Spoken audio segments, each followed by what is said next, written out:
One of the top questions we got is how much does it weigh? Okay, without batteries in the Sustainer, it weighs 44 pounds. Think about if I had batteries on it right now. Okay, it doesn't come with batteries on it. Okay, you should get this if you don't have 18-volt batteries now. This is called the Energy Set. We have a package of it together with this. Okay, if you open it up, it has a new Festool Duo charger. Okay, where you can charge them simultaneously, and it comes with either Energy Set with 5.2s or 4.0s, and I have the 5.2s in here, and these are the ones I'll be using, and they're Bluetooth. Okay, good. So maybe that'll answer a question for you. Next, the stand. We have a package with the stand, and everybody's announcing the cost on this. In the U.S., it's $1,999. Is it 99 cents? No. Okay, it's $2K. All right. And that was a shocker because everybody was saying, oh my God, it has to come with the stand. Well, yes, this is the stand, but it's also the dolly, and it comes with the strap, okay? With the Energy Set in the stand, it's still $2K.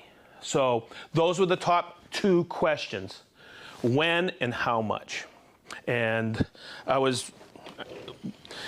everybody laughs at me. I always say I was blown away, but I was when I saw that price, because everybody out there I was talking to in all those places, okay, was saying, oh, what is it going to come out, 4,000, 4,500? I go, I don't know. And like I said, okay, so I am talking about the stand right now, aren't I, Sedge? Yes. Okay, so I just pushed these green tabs. Okay, I unfolded the legs. Right here, you have these stabilizers. Those you have to put on. You're also going to notice this right here. These are two legs as well. So you could actually lay this down on the floor, and it's the height of the wheels. Okay, so you can work from the floor if you want. Also, just like our MFTs, it has one adjustable leg. Okay, so you can have that. Now, I always do it like this. I want to make sure I set it up just like this. What's nice about this bracket right here, or foot I should call it, it's pretty simple. You could take it and take it like this. There we go, Sedge, good job. And fold it forward. See these little stabilizers here? You can push them in, and now I have a work surface right here if I want. So it's nice. But I will bring it back up like this, lock it in, and what's nice is this is my outfeed table now for my saw. You're gonna notice these little circles right here. See them all? Okay. When I'm cross-cutting as something of length, this will support my stock, but I'll be ripping today and doing short cross-cuts. So I'm gonna use these. Chris, make sure we get this. See these little brackets? This helped me align the saw. So I'm going to grab this, and this is another great thing about the Generation 3 Sustainer, okay? Is I can take it like this, and right here, what do I have? I have another handle, so I can pick it up like this, okay? And I can put it on, and Chris, I'm going to have you come over here, this side. And right here, you have these little pods here, the little half circles. That's what falls in these circles right here. So I'm going to take it like this, and I know by using this a few times, okay, that the T-lock here, all right, is where my digital readout is here. This is the front of the saw. I'm just going to drop this tab, and I'm going to grab my rolling stool here so I can have it next to me. And I'm going to have Chris come over here. Now this is what blows everybody away when I do this. Everything you have is stored right here in the, as I call it, the hood. Everything is stored right inside. I will go through this and I will do a basic setup today. Calibrations are next week. It comes with a bag. I'm going to hook it up to the CTC MIDI because I want to cut anywhere, right? It's all cordless. Rip fence, guard, splitter, riving knife. I have blade storage here. I have my Mida gauge here. And I'm going to pop everything out as I set it up. Okay, let's get the batteries in. So 5.2, 4.0 amp hour. Okay. What else can I add? Oh, we had 6.2s out there. The only batteries that won't work on it are the 3.1s, and I found that out the hard way because I have 3.1 compact batteries at home. All right, now Bluetooth, does it have to be Bluetooth? If you have other 18-volt batteries, they don't have to be Bluetooth, you can work it, but then you have to, if you have a, well, you probably have Bluetooth batteries if you have a CTC C MIDI, but if you don't, yeah, you don't have to use, they have to be 4.0 and above. Hopefully that answered the question. I think many of you had heard that earlier, right? Yes. Okay, yeah, 4.0 and above. They slide on like this. I'm going to put that on like that. Now, this one, I should slide right in like this. And Chris, you're probably laughing at me because I usually fumble trying to put that one on. I have to go with my right hand. Okay. And that's how you turn it on. Now, if that's a thing I could talk about, okay, I will. Here's why I want to show you this. Look, I'm going to turn it off. See how there's a little hesitation right there? I was holding it in the beginning. You don't have to hold the button. It's just a quick on and off. Remember, this is a table saw. It's live. All right, so you got to be careful because it is now completely able to run. Okay, and what's important about that is if I go like this and have it on and turn it on, that blade's exposed. Like I said, there's a lot to this, so hang in there. Now, I'm going to put on the guard. So, why do people do not like to use a guard? Because it's tough to put on and off, especially if you're going to run a groove or you're going to do a quick multiple pass to create a notch or something like that. This will not take a dado stack. What it won't do is it won't have flesh sensing technology on it. It's cordless with saw stop technology. You need a ground. These are questions that we kept getting hammered with over the last few months. I always use a guard or try to. I'll admit, I used to hate using them back when I had my cabinet shop because it was really difficult to take on and off until I always had a splitter until I got a brand that I could pull and pull out and put back in. So when I saw this guard system, I was so impressed. I'm going to try to get the right angle. Chris, you're going to have to come over here. Okay, I'm a one-trick pony when it comes to this stuff. So we're going to talk about all kinds of things, and I will put everything away. I'm just going to clean it.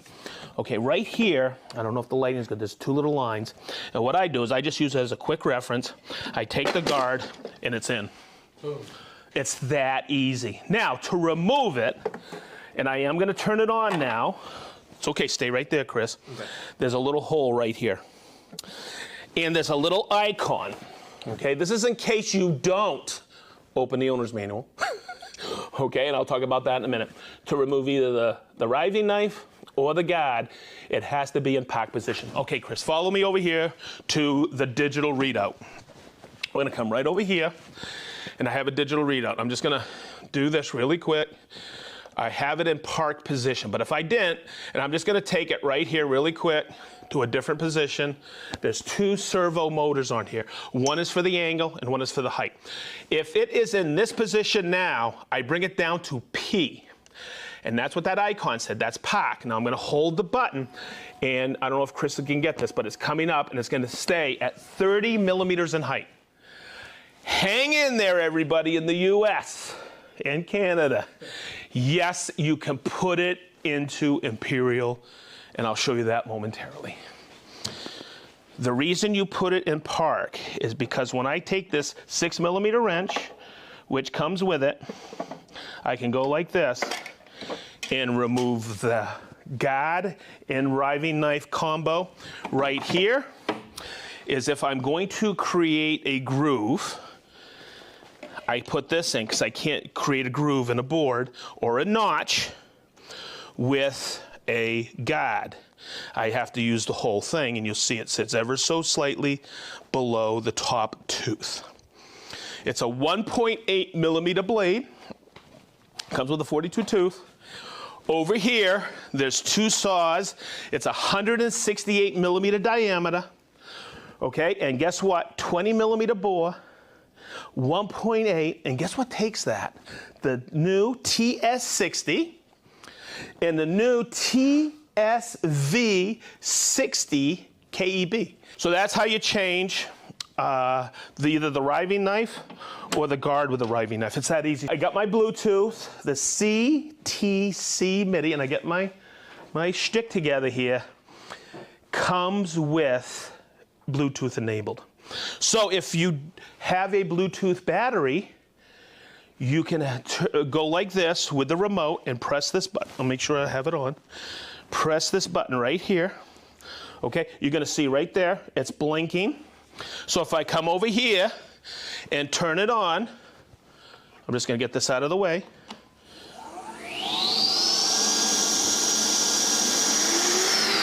The vac comes on automatically, so now I don't have to mess with it. I'm gonna put the dust extraction on here. Now, some of you may say, and you've heard us say this over the years, that you can up the dust extraction or make it more efficient if you put a 36 millimeter hose. It doesn't come with the fitting, but if you have a TS, for the last 5, 6, 7 years, it comes with one of these fittings. The new 60s come with a more gentle angle to it. But yes, if you have a TS 55, you got to put this on here. It does lock. You just got to be very patient. And if you're born with like 10 thumbs like I am, okay, but you can also leave it on there. You have to take it off to put the sustainer back on. Okay, but it does work just like that. So I'm just gonna take this off because I am gonna pack it up and show you how everything goes back together. Put that in just like that, and someone says, boy, that's a small format. Come over here. See this tab right here? It releases a table. You have crosscut capacity of 11 and a little over 11 inches. I mean, not crosscut capacity, rip capacity. Okay, yep, 11 inches. So let's rip. Right in here. Chris, come in here. Man, I'm going to work him today, aren't I? Yeah, it's fine. See the green tab? That releases my rip fence. It goes on here just like this. It locks in just like this. But it also locks in and grips the back. Now, I was waiting for this. And all the pros were coming up as soon as I locked it in. And this is one of the things everybody wanted to say out there. They went like this. Because this is what I did. Okay, look. I went like this. That is one of the best locking systems I have seen that's come out. That locks on the back there. There is 0.0 deflection. Now, one of the things that people don't know is this comes towed at the factory. When I say towed, it's kicked out ever so slightly. If there's any adjustment you ever need, there's a little calibration screw here for that. If I need a stronger clamping force, I have a little hex right there. Okay, so it's pretty simple. It goes on like this. Your reed is from the fence right here. See this? So if I lock it in, I tighten this knob right here. I'm gonna cut something. Let's just do a 2-inch rip. Okay, now everything comes set from the factory. Scales, fence. You know how when you get a piece of machinery, you have to do a lot of calibration? I will say this for everybody out there, except for the height and the angle, which I will do next week with you. I've had to calibrate 0.0 saw. I have accurate rips. I have the saw, this towed out absolutely perfect. Everything is right on. Now, I want to show you another feature of this fence. I used to have an old Unifence. We had, see the T-lock here? Yes, you can use it like that. It's a lower fence like this. It gives you more accessibility for certain cuts, but once again, the reed is right from here. So, really nice setup. Works like a champ. One of the things that people were noticing at the show, there's all kinds of labeling on here. There's a lot of P's. The P is for pack, remember that? I showed you the P down here for pack, okay? We have that. I will show you as I put this away in a little while how it all goes back into that lid, or as I say, under the hood. So I'm gonna bring it out like this. I'm gonna set it up like this. I'll do a 2-inch rip. Now, one of the things I have coached people with table saws over the years, this is so important, is always before you turn it on, any table saw, you always have your push stick right here. Remember, it's the little things with Festool. Check this out. Look, right here. It's always right, easy access. The push stick is right here, okay? And never leave anything between the blade, the guide, and the fence. Okay, so, oh my goodness, I haven't even talked about the basics of the digital readout. Woo! Man, there's so much to this saw, everybody. All right, so I'm gonna turn it off. Whoop, whoop, whoop. Okay, I'm gonna turn it back on. The reason I'm doing this, I want you to see, when you get this, it's gonna pop up, world's greatest power tool company, the serial number, okay? I'm going to do this. See this button? I'll call this my go button. I'm gonna, okay, wow, that calls up the menu, a double click. I could close the menu. I could choose my speeds, okay? Whether I'm cutting, I always leave it at 6 with wood, but if I'm cutting plastics, yes, there's a plastic cutting blade. I've gone over that before. I'll turn it down to about 3. Or also, if I get paid by the job, or I could slow it way down here at 4,500 if I get paid by the hour. Nice. Never mind, okay? And I'm gonna leave it at that. Next week, I will go over the menu for this, the saw blade change, how to calibrate the height. Oh my God, by the way, it's so easy. I know you can do it, okay? Calibrating the angle, it's pathetically easy. Reference drive, okay, right here. I thought this, you have the owner's manual and a quick guide on there. And you see, always look at the green line. I don't want to go through the quick guide with you, okay, but check out the units. Everybody, another one question is, I use imperial. Okay, so you can go like this and change it to inch. And it's pretty easy. I'm going to go to metric again. I can reset everything to factory settings, machine info, it has software version 7, serial number, model number, and actually the type design. Okay, now, this was cool, because I'm very inquisitive. Check it out, languages, check this out. I had to count, look at all the languages. This is amazing. So I counted, yes, one of the first things I did at home. It is in 22, at this time, 22 different languages. Hey, Minnie, I only speak 15, right? Yes. So I gotta learn what, about 7 more? Yes. Okay, good. Whoop, whoop, whoop, whoop, whoop, whoop, whoop. Okay, so. I want to change the height. Oh, look, tells me my battery load, which is really nice as well. Okay, I want to change my height. See these 2 green buttons? I'll go like this. And now, hey, you know what? Say I want to bring it up to about 34.5 millimeters. If I press the button, now I can go, and you hear it clicking. I don't know if we can hear that on my mic, but it's clicking. And it goes incrementally. Now I want to change the angle. Okay, I know because I calibrated this a long time ago, but I have stepped through calibrations with people on this. It holds its angle. Okay, I want to go to 22. Okay, now watch the blade. Chris, come up here so you can see this. As I change it, the servo motor that does the angle is changing. I want to do a 22, and watch, 0.5. And yes, I could cut perfect 22.5 angles with it.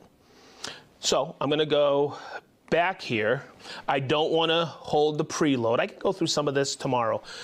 I mean, next Friday.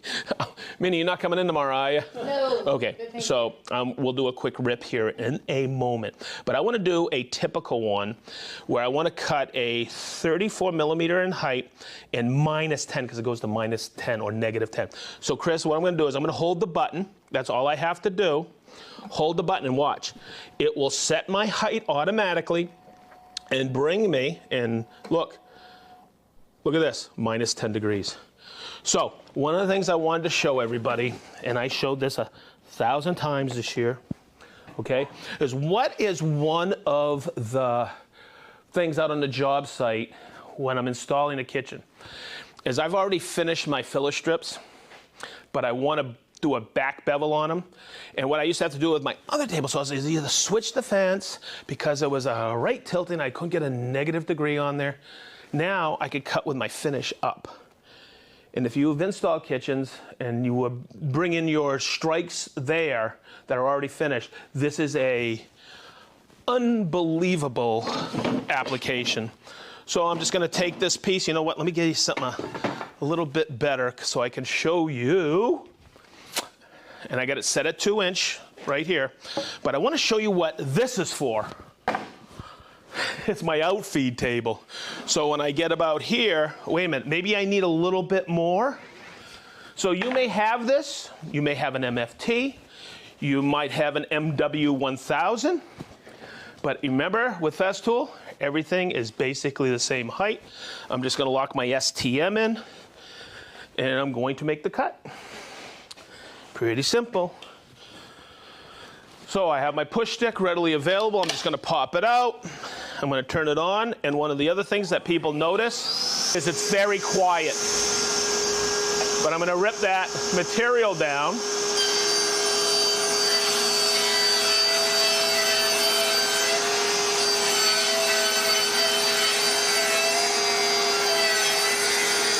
The dust extraction is phenomenal. And I'm just gonna take that, push it through. Now, Chris, come on back. I wanna show you how quick this blade stops. 1, 2 seconds, the blade is stopped. And the dust extraction has a couple of seconds before it turns off. So I've encapsulated almost all that dust. And, oh my goodness, check it out, Chris. Look, there's that filler strip already ripped. Wanted to point that out. That's how you rip with the sustainer saw. I think I'm covering everything. I'm gonna bring it back to pack, which is 30 millimeters tall. Okay, now, remember I showed you this. I'll go back, I'll contradict myself. I'm gonna bring it back here. Chris, come over here. Okay. So I'm gonna take the units. Hey. The unit? I'm gonna take it to I'm gonna do it in inches. Now this is kind of nice because a lot of people out there using this will go, let's just do this. I'll hit it, yep, inch, okay, I'll close. Or if I don't hit close, it'll go back. But you'll see all my increments of measurement. So what I had it at 30, it's 1 3/16 inches. Now, what if I wanted to change that? Once again, you'll see it's in 16ths. Look how cool that is. But I want to go in 64ths, so now I hold it. 33, 17, 32nds, 35 64ths. What the heck, I'll do that. Now, the angle, I'm not going there. That's in Celsius, not Fahrenheit. No? Wait for it, Vinny. There's no such thing as metric angles. Okay, okay, never mind. So you can put it in, my brain nowadays does not work in imperial, it works in metric. So thank you for being patient with me. And I'm just gonna take it back, and I'm back. So I have it at 39.3. It'll go all the way up to 48 millimeter, which is just a little bit under 2 inches. It's actually, I have it written over there. It's 1 inch and 57 64ths. Whoop, whoop. And at 45, if I tilt it to 45, you will cut 1 inch and 11 32nds or 34 millimeter. Okay, that's right out of the manual. Next, what else do I have in here? Let me grab this, because I got to put it all away in a few minutes. Set that right here. Let's do a cross cut. And we need to get what is known as a miter gauge. All right? Remember I said park. There's a P there, there's a P there, and there's a P right here. Okay, and there's a reason, because that's how it goes back in the sustainer, and I'll show you that later. Now, one of the things, and Chris, you behave, because Chris cut a fence recently. Okay, yes, he did. We were shooting a video, and he cut a fence. Okay. Oh, you think that's funny? Okay. I do. Yes, I think everybody knows what that green tab is for. It has a sliding table. This, we'll talk about this next week. This is how you change the blade, and I'll step through the menu with you. But one of the things you have to do, and this is why I use it as a quick reference, but that is the 1.8 millimeter thick line. That is the curve of your blade. The center of that is actually the center of it. So your lineup of cross-cutting, I don't want to say is effortless, but it basically is. Okay. One thing I always do, and I try to teach Chris this. The unit, okay, is make sure that this is out of the way. 2 reasons. You could hit the guard, but you don't want to cut it. And I'm going to cut a quick angle on this. Now, there's something I talked about a couple minutes ago. I didn't talk about it. Is right here. This is how you lock the miter gauge in. I don't know if we can get this, but there's a little tab right here that when I take this, it comes out, and that locks the miter gauge in. So you can do a variety of trick cuts. I call them trick cuts, but difficult cuts with this. I was surprised at this because I've always calibrated my miter gauges. These angles out of the box are dead on. They were great, okay? But once again, Festool, we have all kinds of ways of tweaking and calibrating, and we have some screws here. Everything's in the owner's manual, and over the fall, I will go into more calibration videos as well with the CSC. I was talking to Rick, and he was saying, said you could probably talk about the sustainer saw now until the end of the year, every single Festool Live. But we have so many other cool tools I want to show everybody. We have the entire fall booked up right now. It's going to be wonderful. Okay, concentrate, Sedge. All right. Now, this, for me, I think is one of the slickest points on this saw. And it will, and I always see in our advertising, our promotions, it's a very accurate saw. I think it's it takes a lot of you out of the mix. Okay, so hear me out so I can cover this with you. I have a slider here, right? And if I take this and go like this at 90 to make a crosscut, okay? Big deal. I don't have to clamp it, right? I could hold it like this. It's good to clamp it, but what if I take it at an angle? I'm going to cut a 22.5 here. What if I have to do a layout? I could put a line here and look, bring it right to the edge there and compensate for the curve. I could do all kinds of things with that line. But one of the things that happens, and remember way back when I did the first Capex Festool Live, I talked about cutting miters and how to cut an accurate miter. You have to take you out of it, because at 90, it's no problem. The physics are holding it up against the fence. But if I take it to an angle, it wants to what? Push it. So what's really nice about this system is, yeah, I don't want to say it's in there, but it is. And anybody who's used to having Festool in their shops or on the job site or wherever they're working knows that it's a system and it's very well thought out. Okay, so when somebody sees a groove in something like this, yes, 9 out of 10 times, guess what it does? It takes the clamp. So I have taken me out of the mix. See that? And I'm going to make this cut. Look how easy this is. It's no longer what we call a push cut. It's a very accurate cross cut.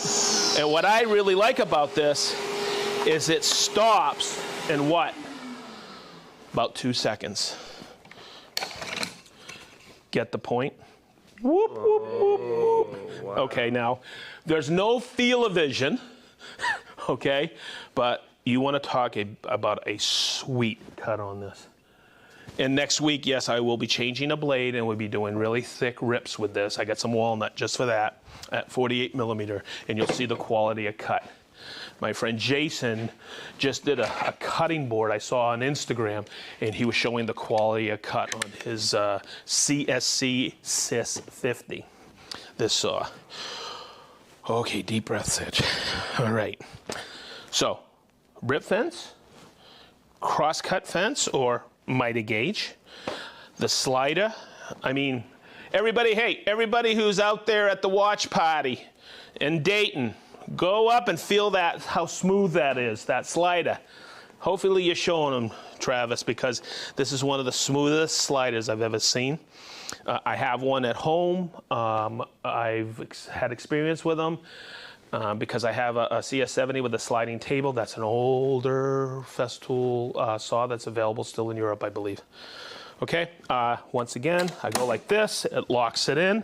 I take the miter gauge out. Okay, now, here's why I'm telling you, P to P, pack to pack. I'm gonna take it like this and line it up. Okay, this allows me to put everything back in the sustainer. See the other P? Okay, now, I'm covering this.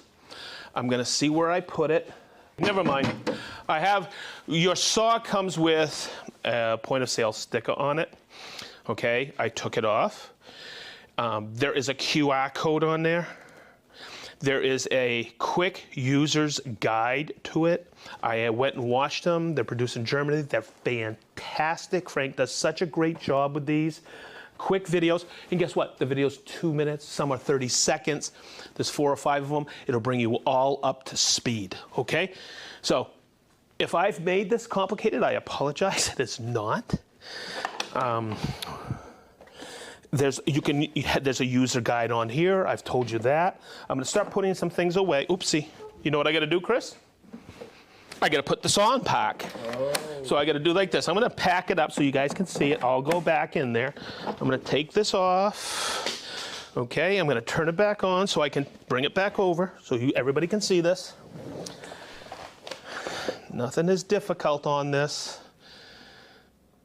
I'm going to bring it back in park because what do I got to do?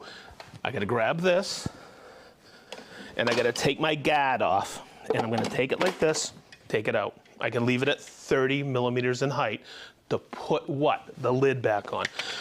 Whew. So I'm going to get this out of the way. Now, I've probably forgotten half the things I wanted to teach you today, but guess what? I get tomorrow in future episodes. So let's get this all put away. I got this all in park. Boy, did I fumble with this for a while. You don't have to. See this? The bag snaps in, okay? I didn't take that out. See this? It goes under and locks in. Make sure you hear the click. Just like the riving knife I put away already. There's a click. I always tighten that. You have blade storage here. This one, because I've been messing with the fence, see the P? I'm going to bring the P, oopsie, back here, just like this, and line it up. Now, this is the one that troubled me for a while until I did it several times and I realized I have this groove right here. And hopefully we can cover this. But there's a little bitty piece of plastic right there. See it? So this is how it lines up.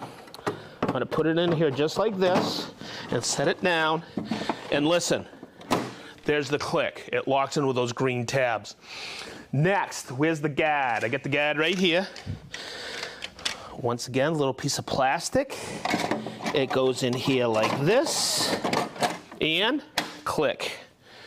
Now, I'm going to take it, and I'm going to turn it off. Yes, I will tell you, and I'll finally admit it, the saw was at least off, but these traveled from LA, Los Angeles to Austin. I was wondering where my batteries were. They were right on board. Okay, and yes, you could leave them on. I always suggest take them off. Right here, make sure we can get in here, Chris. There's 2 little tabs here. You just push them up and it locks in. Simple, simple, good. I'm gonna take this and remember, the T-lock is always in the front. This is where I always go, okay, I got everything locked in, nothing falling out. And there you go, it locks in, and there's your sustainer saw. Now, you might have noticed that I did not leave the saw on there when I was setting it up. And there's a reason I do that. I don't want that weight of it as I'm pulling it. I don't want to leave the saw on there and go like this because I want to make sure that the legs stay stout. Okay, now I'm going to take it like this and get the strap out of there. Make sure when you have the strap, it's fed through here and it goes around like this through there. I'm going to take it up like this. That's all it takes. And you can see those little tabs that I had pushed out. It gives it stability. All of it is non-miring. I'm just going to take this here, put that on there like that, get my batteries back in here into my energy set.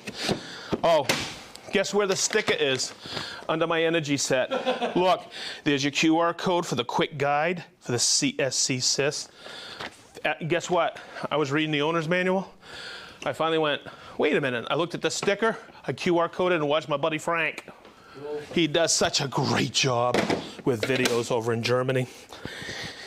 Okay, you grab the strap, put it on, get your strap on right here. It has the world's greatest power tool company. Whoop, whoop, whoop, whoop, whoop. And it's pretty simple. Just feed it through and you are back going portable. Just feed it through like this. You know what? I always, guys, I don't know what it is. How about you at home? I always fumble getting straps on like this. There we go. Just feed it through. And once I get it through, usually it's always twisted, right? Am I right? Yeah, right. Always right. These guys know me, and there you go. And that, my friends, answers the question, what's in the box? Okay, so first and foremost, let's turn it on. We don't need a dust extraction right now. Now, here's when we get into calibration. I want to make sure you follow the menu because we're going to set the height first, then we're going to do angle, and then I'm going to change a blade. We're going to be deep diving into this, and I want to make sure that everything is safe. That's why I have Chris and everybody in here making sure I'm safe and it's not on. Okay, I had to turn it on because I wanted to check right here. I have it in the pack position. It's 30 millimeters up. And it's at 0. That allows me, if you remember from last week, to come back here and get the 6 millimeter wrench. Don't ever lose this hex because I think I looked in the parts diagram. This is actually $252. I did that. You should have seen. Look at Jen. Pan over to Jen. She's going, really, Sedge? Got her. Okay, she doesn't know my shtick yet. Okay, so that allows me to access this hole back here and push it in so I can take the guard off. I'm going to set it here right now. When we're ripping in a few minutes, I'm going to put that back on. Chris has already told me he would watch me on that. Okay, so I'm going to put that away. Now, let's step over here, Chris. You have the hard job today, my friend. See, I have it set here. Look, I got 2 full batteries. I'm going to go like this. Remember last week I said double click. That gets me to the menu, and I want to do this first, cutting height. So it's pretty simple. If I hit it inadvertently, I can always go back and X out, like here. See the little green? Is that coming in on the screen? I can switch back and forth. I want to change the blade. So if I take it and hold it, Chris, come up here. You're going to see the blade retracting. Isn't that neat? Okay, so Chris, come back here. It says position workpiece. Come on, it doesn't get any easier this. So I'm going to do this. Watch. Now this might be the tough part of this whole operation. Watch. Okay, you see the green arrow? Any questions? Okay. Okay. So what I'm going to do is I'm going to come over here. I have my workpiece right here, and I'm just going to go like this. There's nothing. I'm going to hit the next button. And it's going to say start the saw blade. Now listen, I'm going to have my piece here. And what I'm going to do is I'm going to start the blade. You can hear that. A line blade. So I'm going to come over here and go like this. Now I just heard something. Okay, I'm going to turn this over. I get this black melamine here. Okay, now if you have field-of-vision, I am just breaking that melamine coat. And if we look how thin that is, I can't even see the thickness of that. Travis told me earlier it's .0001 millimeter. I'm just kidding. Okay, so it says align saw blade. So I'm going to take my position here, and I'm going to hit this. Okay, so it's 0.2 proud. I'm going to take it and bring it down to 0. Listen. See how, oh, look at that. I am just scraping that surface. So I'm going to take it to another position here where I have it, and I'm going to go in tenths of a millimeter. I'm going to take this, and I'm holding this firmly. I'm going to take and go -1. I'm going to look. I'm not breaking anything. So I know here I am just scraping that. That's how accurate this can be. And if I hit it again, I'm going to bring that to my 0. And that I know is the height. It's dead flat with this. 1/10 of a millimeter, or 1/256, was giving me this. I could have left it at that, but I decided to leave it at that, and now I've calibrated the height. So I'm just going to check that, and I'm going to bring it back here, and you'll see that. Okay, Chris? Good? Good. Good. I'm going to bring it back to pack position, which brings it all the way back to 30. Hopefully you guys see that. That is calibrated. I know if I made a cut in a really thick piece of wood and I took my digital caliper, I know it would read dead on 30 millimeter. Now, the thing I have found recently is I need to get a new digital caliper. So I went out and bought a really good high-end digital caliper. And I'm going to tell you, the digital caliper was off. The saw is that accurate. I say this a lot, but it's mind-boggling how accurate this saw is. So I calibrated it. It's pretty simple. Okay, next, let's double-click again. Come on in here, Chris. Okay, I'm going to take it, and I'm going to hit it. And now we're going to do this. We're going to calibrate the angle. It's pretty straightforward. You hit the button, see the green line. And I'm going to, what? Move up saw blade, press and hold. Boy, this is difficult. Okay, so now it says position a 90 tri-square. Now, I'm not going to go through the process. This is a gauge block I've had forever.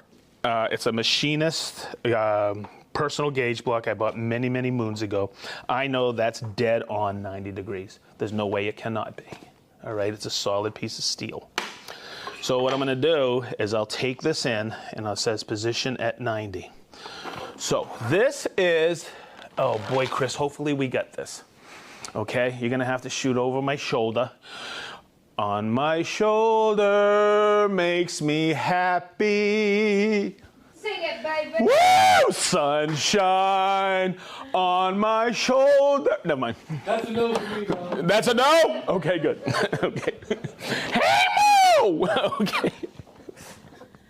I think I do this just to get the unit laughing. All right, now, what's important about putting anything up against the saw blade is to make sure you're not hitting the tooth. Look how far out that is. See, I have it up against the blade, but I'm hitting the tooth.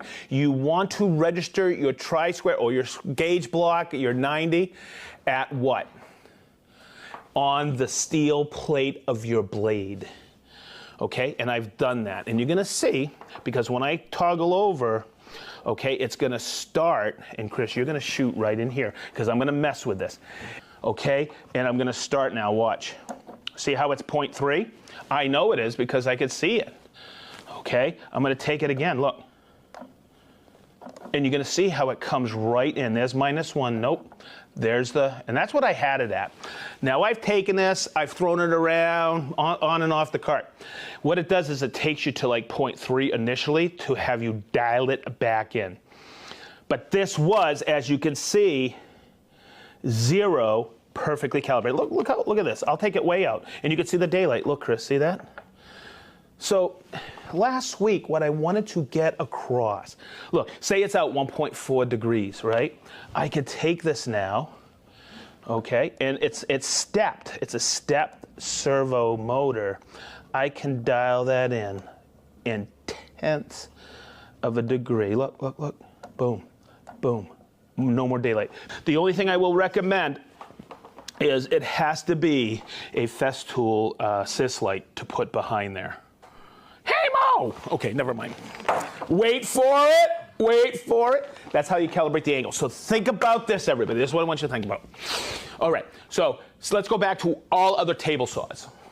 Okay, unless you buy one that's like $45,000 and up. They have digital readouts for the angle, right? You're going to spend the money on it. Okay, but a traditional wood shop here in the States, you got all these different, whether cabinet saws or at home, you have job site saws. You always have these wheels, right? Okay, one for the angle, one to raise and lower it. And for me, I've never trusted the scale. So what I did is I used to make gauge blocks and put them up against there with what? With some light behind it, so I could knock it out, and I knew that gauge block was dead on. Or in the last 15, 20 years, we all bought those little digital readouts, right? And we put them on the blade. And I sometimes, like my digital caliper recently, if it's not a high-end one, I don't trust it. I trust this. It's so perfect now, because every time, Chris, come on back here, please.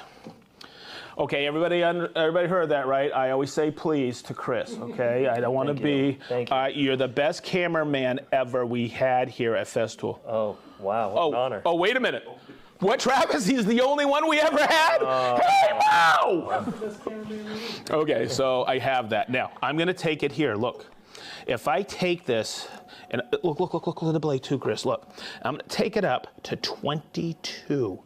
But you remember last week I showed you, you press the button, hold it, and go to 0.5. Okay, I'm going to tell you, I know without a reason of a doubt that is 22.5 because we calibrated it. And it's not me touching anything else on the saw except using a digital readout. Hopefully that came across and now you understand what an amazing saw this truly is. Now, somebody asked me, I'm going to do this. I'm going to take it. I always take the riving knife out first, or the gad when I'm changing a blade. I could show you inside why, because remember when I put it in park, I have this hole to access. I'm going to open up the saw now to change the blade, so I can show you a ton of cool stuff in there. But what's happening? It's in the position that I can push this in and press the release. So say you're changing the blade and you forgot to take the riving knife off. There's another way of releasing that to change the blade, so it gives you more room to change it. That's what I'm getting at. So let's go back here.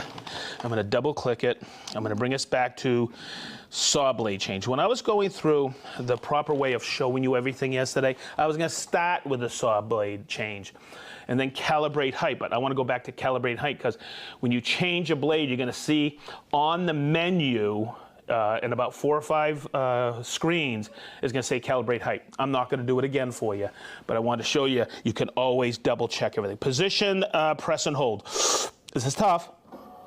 Everything's done for you. That's why I say this is so wicked easy. Good. Position reached. This is why I say safety, safety, safety. But this, I can't proceed anywhere until I turn off the saw. Good? Good. And this is going to answer, when I go through this, this is going to answer a variety of questions. Hey, everybody in the room, okay? Why do we change a blade on a track saw? Application. Application. What else? Dull. It's dull, or we need to clean the blade, right? We need to get it sharpened. Hey, do you know Festool has a sharpening surface? Hey! Hey! That was the lead! All right, good. So we turned off the saw, all right? Now, last week I showed you this. It moved it out of the way. Okay, your sliding table, we're gonna do that. Then we're gonna take the 6mm wrench, and there's lock and unlock, or lock and unlock. I'm gonna take it, and I'm gonna unlock it. And I'm gonna remove this gad. Now, Chris, you're gonna have to work this perfectly. Come over this angle right here. I should have told you this earlier. The reason you put it in park and you wanna take the gad on and off easier is if I take this wrench and put it in that hole, look, see, it can't access this silver tab. It just can't. But if I forget to take the guard off when I'm changing the blade, I can do it just like this, and it accomplishes the same thing. See how there's 2 tabs? This And before I go there, I want to show you one more thing. Chris, do you see that? Big D, you see what I'm pointing? When it's horizontal, this is if you don't use dust extraction, and it'll clog up. This little cover aids in dust extraction, but if you're not using it, you may get some dust in there. And you can see I don't have any dust because I was ripping walnut yesterday. And that's what we're going to do today. We're going to rip some tall walnut because people go, what's the power on it?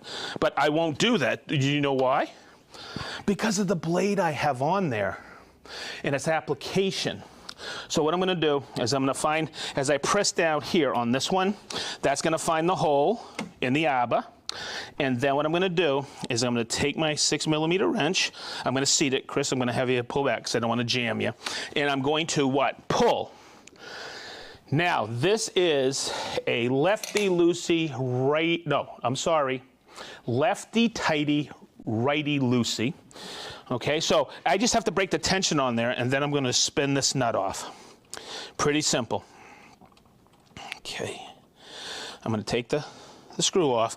Now, here's where I've lost this arbor flange, and it's just like the one, but I'm going to pull it off and then grab it and slide it out. Wow. Okay? Did you catch that? Did he say, well, did that come through? Now, if this was in New England, we wouldn't say, wow. What would you say? Wicked. You're supposed to say wicked. Oh, okay. All right. Oh, my God. I got to teach the unit everything. Right? Okay. Okay. So I'm going to set that there. It's a 42 tooth blade. That's the one that comes standard on there. See? Right there, it's 168mm. Hey, I don't want to quiz you at home because I can't hear you, but I want to mention that that's the same blade diameter as the TS60 and the TSV60. Blue is for aluminum and non-ferrous metals, okay, and really hard plastics. This is red. This is for laminate and plastics. See, they're color-coded. They're red. Okay, now we have yellow. Yellow, like the blade that comes on it, are what? Are for wood. So, when you're using a table saw, do you use the standard 60 tooth or 80 tooth for ripping? No, those are cross-cut blades. Okay, you put in a flat raker, usually 24, sometimes 30 teeth, ripping blade, but it's a flat raker, okay, to clean out. So, in saying that, the more teeth in the kerf, the more friction, right? So what happens is, we've heard this with the TS55s over the years, it seems like there's not a lot of power. I go, did you put in the ripping blade? And they go, what? You have more blades than the one that came with it? So, yes. And anytime we have a ripping blade, we have a panther on it. We call these the panther blades. I'm going to put in the 16-tooth blade. It is an alternating top bevel. I just don't want you to trip unit. Okay, good. Thanks. So what I'm going to do is I'm going to take it like this. I'm going to set it in. Okay, and just like the TS60 and TSV60, that's geared. And I'm going to slide that on. Okay, just like that. You see how I put that on? And that's why it puts it at an angle, so that arbor flange nut doesn't fall off. Now, I am blessed with 10 thumbs, so it is easy to put on, but sometimes I fumble with this. So let's see how I do this. Chris said I did a good job with the batteries last week. Okay, so I got it started, and what I'm going to do is I'm going to spin that on. Remember, it's lefty-tighty. Hopefully I got my... And then I'm going to take it, and it's still in the arbor shaft, the arbor hole, and I'm going to take it and tighten it. Whoopsie. Ooh, sometimes I can't get this seated just right because of my 10 thumbs, but I'm just going to snug it like that. I'm not going to leave that in there. Let's see if I can retrieve that. I'm going to take that out, and I'm going to put the bracket or the cover right here. I'm going to slide it in. I'm going to lock it. And it's that simple. We just changed the blade. Wicked. Hey, I'm going to take up the main with me, baby. No, my Garcia Para. All right. All right. Hey, he just earned a free Sammy Adams up in Old Orchard Beach. All right, good. Or Ocean Park. I know you're watching, Hank. Okay. So I'm going to take this. Okay. Okay. Slow down, unit. I know you're hyperventilating in there. Okay. Oh my goodness gracious, you make me laugh, kid. Okay, I'm gonna put the battery back on. That was out of the blue. Minnie, he's a Mainer at heart. Okay, I'm gonna take him home with me. All right, I'm gonna turn it on. Okay, that's gonna bring me back to that screen. And this is what I wanna make sure everybody says.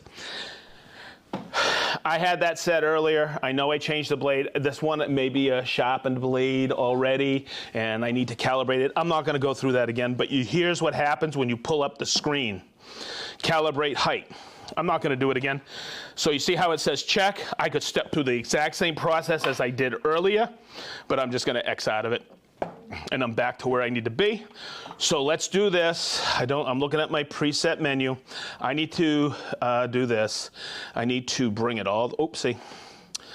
I need to bring it all the way up. And I'm gonna bring it to, because I wanna go over something that somebody, and I was questioning this week here. Rick and I were going through it, and Brent. And remember, hold that in to take that out. I want a perfect 90 on that. So we'll just do 48. Okay, so I'm gonna get the fence on here, just like this. Bring it over. Let me get my gad. Did you hear I said that, Chris? God. Say that. Can you guys hear that? God. He said gad. Say it again. God. Can you hear it? Okay, good. Say, hey, okay, hang on. I'm gonna have you say it. I'm going to see the Celts at Boston Garden. I'm going to see the Celts at Boston Garden. Okay, hey, that's, okay, okay.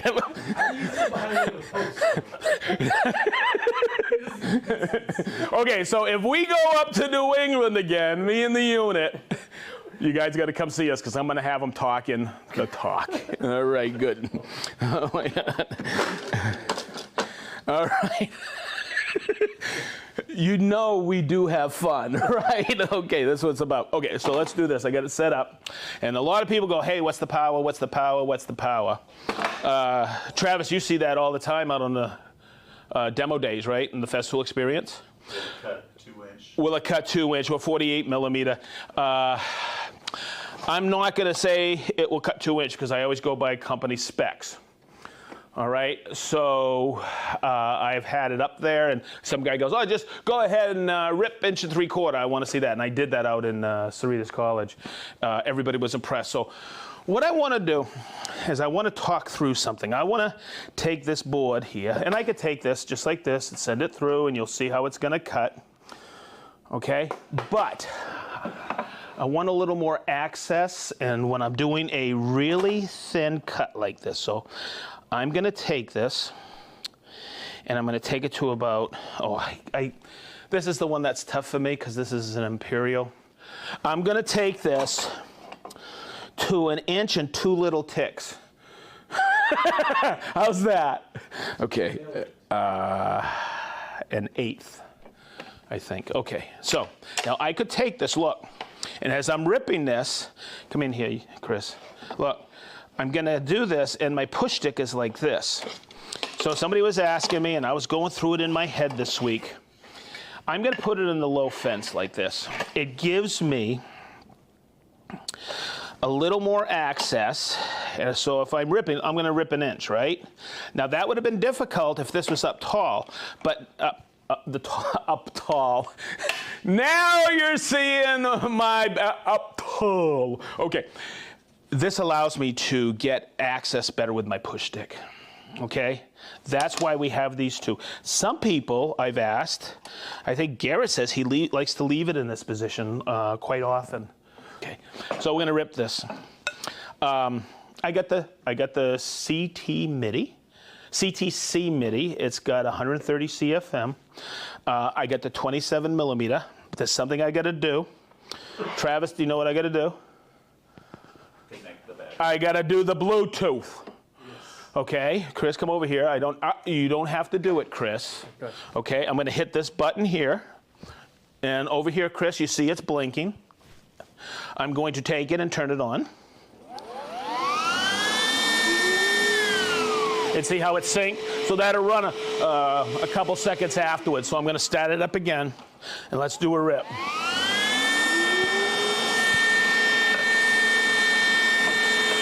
don't know if this is perfectly square. Woo! We're pushing the boundaries on this one.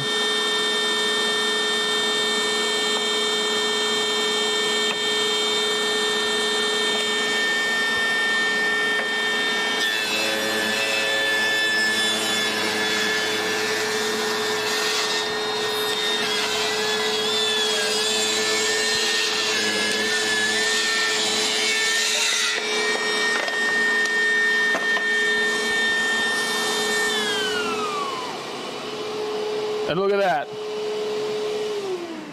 That went like a hot knife through.